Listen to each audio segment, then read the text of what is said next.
পতাকা তোলা সহজ, কিন্তু 1000 কামান বিমান ট্যাঙ্কের বিরুদ্ধে দাঁড়িয়ে পতাকা তোলা খুব স্বাভাবিক ব্যাপার। যারা শিক্ষিত, খবরের কাগজ পড়ে, রেডিও টেলিভিশন শুনে, বিবিসি দেখে, ভয়েস অফ আমেরিকা থেকে, তারা জানে 2রা মার্চ সৌভাগ্যবশত হোক আর দুর্ভাগ্যবশত হোক এখনো সিরাজুল আলম খান বেঁচে আছে, আসম আব্দুরও বেঁচে আছে, শাহজাহান সিরাজ বেঁচে আছে। পতাকাকে অসম্মান করলে, অস্বীকার করলে পতাকার কিছু আসবে যাবে না।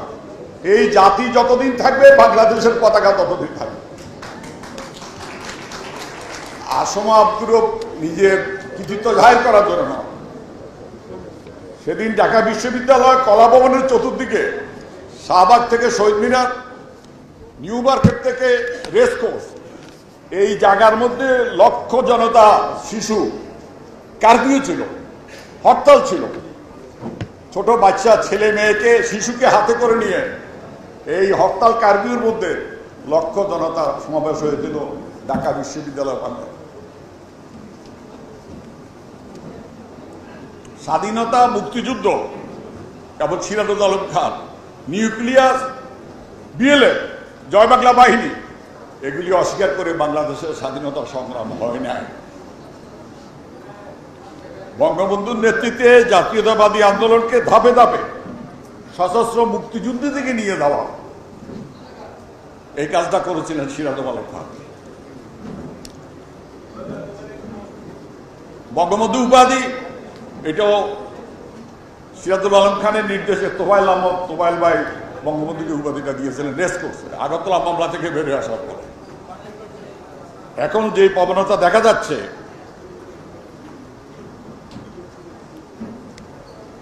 সিরাজুল আলম খান আর নিউক্লিয়াস স্বীকার করতে রাজি না, 2রা মার্চের পতাকা উত্তোলন স্বীকার করতে রাজি না। নিজের পরিবার, গোষ্ঠী, আত্মীয় স্বজনের অবদান তুলে ধরার চেষ্টা করা হচ্ছে, ইতিহাসকে বিকৃত করে, ইতিহাসকে অস্বীকার করে। এগুলি অস্বীকার করা মানে মুক্তিযুদ্ধকে অসম্মান করা। বঙ্গবন্ধুর অনুপস্থিতিতে আমরা বঙ্গবন্ধুর নামে মুজিব বাহিনী করে, বিএলএফকে, জয় বাংলা বাহিনীকে, সার্জেন্ট জহুর বাহিনীকে, 15ই ফেব্রুয়ারি বাহিনীকে, বঙ্গবন্ধু কারাগারে থাকা অবস্থায় 9 মাস আমরা মুজিব বাহিনী করে এই বাহিনীকে, এই পতাকা দিয়ে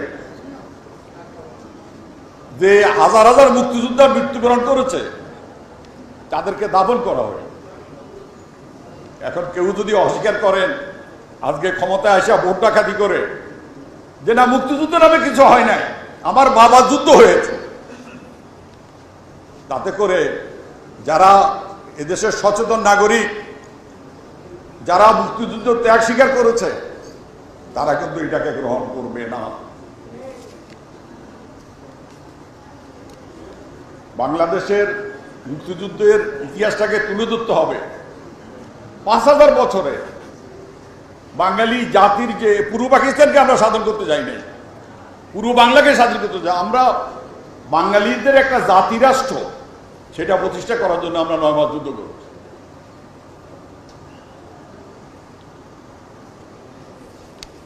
দলীয় সংকীর্ণতা, পরিবারতন্ত্র, গোষ্ঠীতন্ত্র, ব্যক্তিতন্ত্র প্রতিষ্ঠা করার জন্য মুক্তিযুদ্ধের ইতিহাসকে যদি অস্বীকার করা হয়, জাতি তাদের ক্ষমা করবে না। একটা জিনিস আপনাদের আমি যদি জিজ্ঞাসা করি, কে বলতে পারবেন পাকিস্তান ভাঙছে কবে? পাকিস্তান ভাঙছে কবে? 16ই ডিসেম্বর, 25শে মার্চ? না, 23শে মার্চ ঐতিহাসিক পল্টন ময়দানে। 2রা মার্চের আমি যে পতাকা উত্তোলন করেছিলাম ঢাকা বিশ্ববিদ্যালয়ের কলাভবন প্রাঙ্গণে, সেই পতাকা উড়িয়ে আমার সোনারবাংলা জাতীয় সঙ্গীত ঘোষণা করে 2রা মার্চ, 3রা মার্চকে আলাদা করে বলা যাবে না। 2রা মার্চের পরবর্তী পদক্ষেপে ছিল 3রা মার্চ, শাহজাহান সিরাজ ইস্তেহারটা পাঠ করেছেন। আজকে শাহজাহান সিরাজ অসুস্থ, মৃত্যুশয্যায়। সেদিনের শাহজাহান সিরাজ, সেদিনের আসম আব্দুর, সেদিনের সিরাজুল আলম খান, আজকের আসম আব্দুর, সিরাজুল আলম খান, শাহজাহান সিরাজকে আপনারা কে কিভাবে গ্রহণ করবেন আমি জানি না। কিন্তু 2রা মার্চ যেটা কাজে সুন্দর করে বলে যে হাজারো কামান ট্যাঙ্কের বিরুদ্ধে পতাকা তোলা সহজ ব্যাপার না। আমার নিজের কাছেই আমি ওই ছবির দিকে তাকালে আমার সন্দেহ হয় এই কাজটা কি আমি করেছিলাম। ভাবতে অবাক লাগে, মা বাবা পরিচয় নিজের জীবন কিছুর প্রতি কোনো ভূক্ষেপ করি নাই। যতগুলা অস্ত্র ছিল, ট্যাঙ্ক, কামান, হেলিকপ্টারে LMG 303, একটা করে যদি প্রত্যেকে অস্ত্র থেকে গুলি করা হতো তাহলে ঢাকা বিশ্ববিদ্যালয় কলা ভবনের চতুর্দিকে শাহবাগ থেকে শহীদ মিনার, নিউ মার্কেট থেকে রেস করতে গাছের পাতা তো দূরের কথা, ঘাসও থাকতো না, সব পড়ে যেত। তার মধ্যে পতাকা উত্তোলন। পৃথিবীর কোথাও যদি আমাকে আপনারা বলতে পারেন একটা দেশ সৃষ্টি হওয়ার আগে সেই দেশের পতাকা, সেই থেকে জাতীয় সঙ্গীত, তার সীমানা নকশা, ৫০,০০০ বর্গমাইল, জয় বাংলা জাতীয় স্লোগান, সর্বাধিনায়ক বঙ্গবন্ধু শেখ মুজিব, এই সমস্ত কিছু যারা নিউক্লিয়াসের সাথে ছিলেন না তারা যদি ভুল করেন আমি সেটাকে অন্যভাবে দেখব, কারণ তাদের জানার কথা নয়। পতাকাটা আমার হাতে দেবে, আমি সেই পতাকাটা তুলে ধরবো। আমি তারও পূর্বে এই পতাকা বঙ্গবন্ধু শেখ মুজিবের হাতে দিয়েছিলাম 1970 সালে।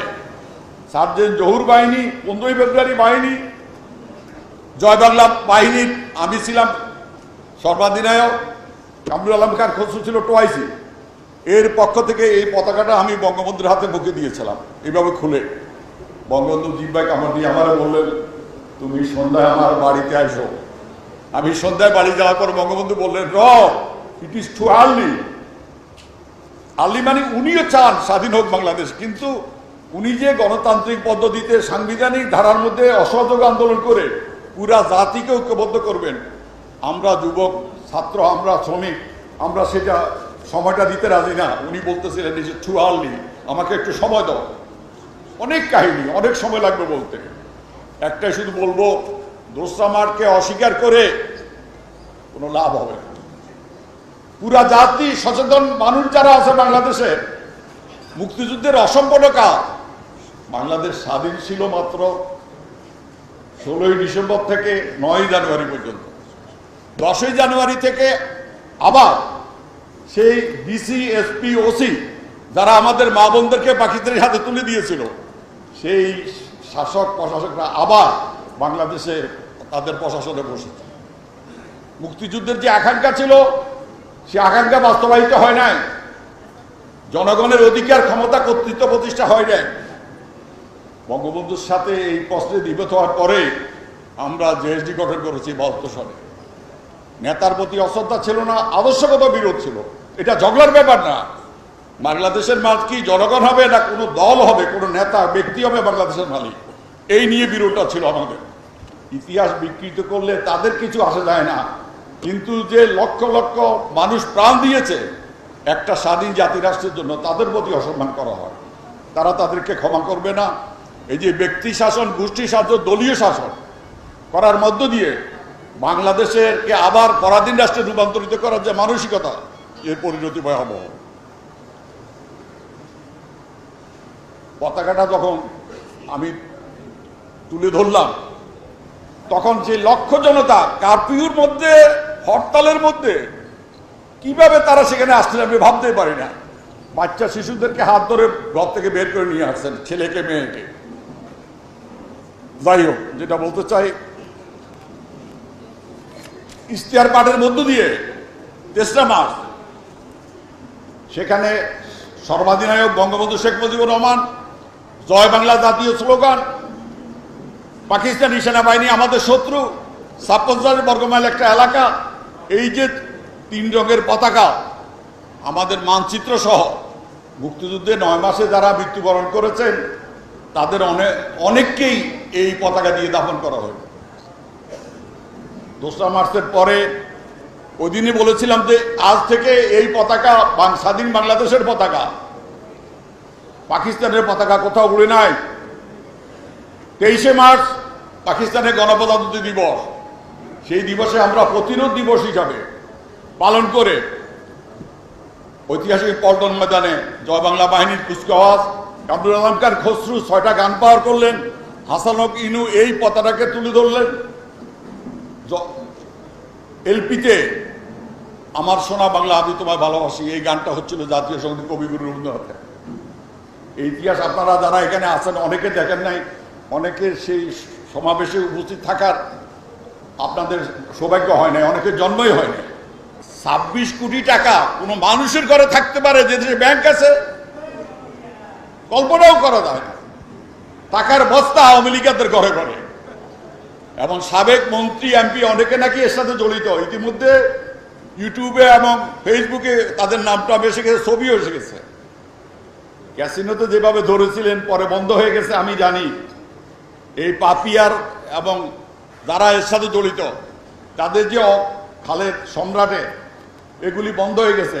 ওয়ার্ড কমিশনারকে ধরবেন, কিন্তু রাঘব বোয়াল, আমি শপথ নিয়েছি শেখ হাসিনার সাথে আমি মন্ত্রিসভা একবার ছিলাম, কি জন্য? জাতীয় ঐক্যমতের সৃষ্টি করে এই জাতিকে চূড়ান্ত লক্ষ্যের দিকে জাতিকে নিয়ে যাওয়ার জন্য। সেদিন উনি যেসব মন্তব্য করেছেন, অনেক কথা আমি ওয়াদাবদ্ধ হয়েছি, আমি বলবো না আজকে। কোনোদিন যদি বেঁচে থাকি, এরপরে যদি ইতিহাস লেখা যায়, তখন আমি তুলে ধরার চেষ্টা করব। জনগণ থেকে বঙ্গবন্ধু শেখ মুজিবকে কম্বল চুরি, রিলিফ চুরি, টিন চুরি করে 72 সনে যারা বঙ্গবন্ধুকে জনগণ থেকে আইসোলেট করেছিলেন, সেদিন যদি আইসোলেট না করা হতো, বঙ্গবন্ধুকে এইভাবে হত্যা করা সম্ভব হতো না। আপনাদেরকে বলবো, জনগণ সিদ্ধান্ত নিয়েছে তারা ভোট কেন্দ্রে যাবে না। তাহলে ভোট কেন্দ্রে যদি না যায়, গণতান্ত্রিক পদ্ধতিতে সরকার যদি পরিবর্তন না হয়, ভোটাররা বুঝে ফেলেছে যে এই পথে এরা যাবে না। একটা বিড়ালকে ঘরের মধ্যে দরজা বন্ধ করে যদি কেউ মারতে চায়, বিড়াল যখন আর কোনো রাস্তা খোলা পায় না, তখন ওই বাসার মালিক যে তার গায়ের প্রতি আক্রমণ করে। আমি জানি না আপনাদের পরিণতি কি হবে, তৈরি থাকুন। ওই যে বঙ্গবন্ধুর জন্মদিবসে আমার বাসায় 3টা ছবি আছে। আমি যখন তোফায়েল আহমদ প্রেসিডেন্ট, আমি যখন সেক্রেটারি, আমি যখন ডাকসুর বিপি আব্দুল কুদ্দুস মাখন সেক্রেটারি, বঙ্গবন্ধুর জন্মদিবসে আমরা গিয়েছিলাম।